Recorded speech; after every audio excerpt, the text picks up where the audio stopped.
ఇందులో ఏం లేదు మేడం. అయితే ఇందులోనే ఉండుంటుంది.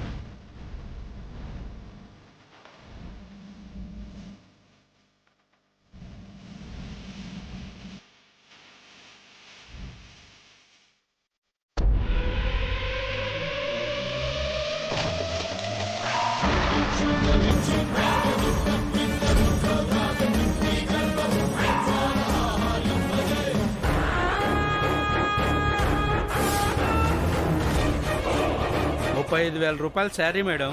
తను దొంగతనం చేసింది. లేదమ్మగారు, నేనే దొంగతనం చేయలేదు. నిజంగా ఆ బాస్కెట్ లోకి ఈ చీర ఎలా వచ్చిందో నాకు తెలియదండి.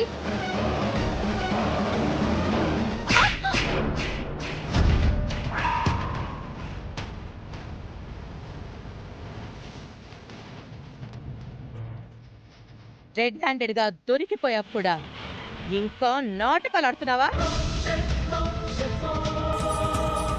దొరకక ముందు బుకాయించావు, ఇప్పుడు ఇంకేం చెప్తావు? ఏంటి ఈ 35,000 సారీ దొంగతనం చేసి బయట అమ్మేసి ఆ డబ్బులతో నీ కాలేజ్ ఫీజు కట్టుకుందామనుకుంటున్నావా? నేను ఏమీ చేయలేదమ్మగారు. నార్మల్ నార్మల్ నార్మల్ ఇంకా మాట అన్నావు అంటే చంపి పారేస్తాను.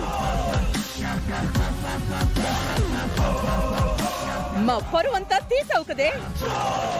నీకేదైనా అవసరమైతే మమ్మల్ని అడిగి చావచ్చు కదా. నీ మొహాన కొట్టేదాన్ని. ఇలా దొంగతనం చేయడానికి సిగ్గులేదా? అమ్మగారు, మా అమ్మ మీద ఒట్టేసి చెప్తున్నాను, ప్రమాణ పూర్తిగా నాకేం తెలియదండి. నువ్వు ఎవరి మీద ఎన్ని బొట్లు వేసినా దొరికిపోయాక నిన్ను దొంగ అని అంటారు. ఒట్టు వేస్తున్నావని వదిలేరు. మీకు ఇంకా ఎలా చెప్పాలో నాకు అర్థం కావడం లేదు.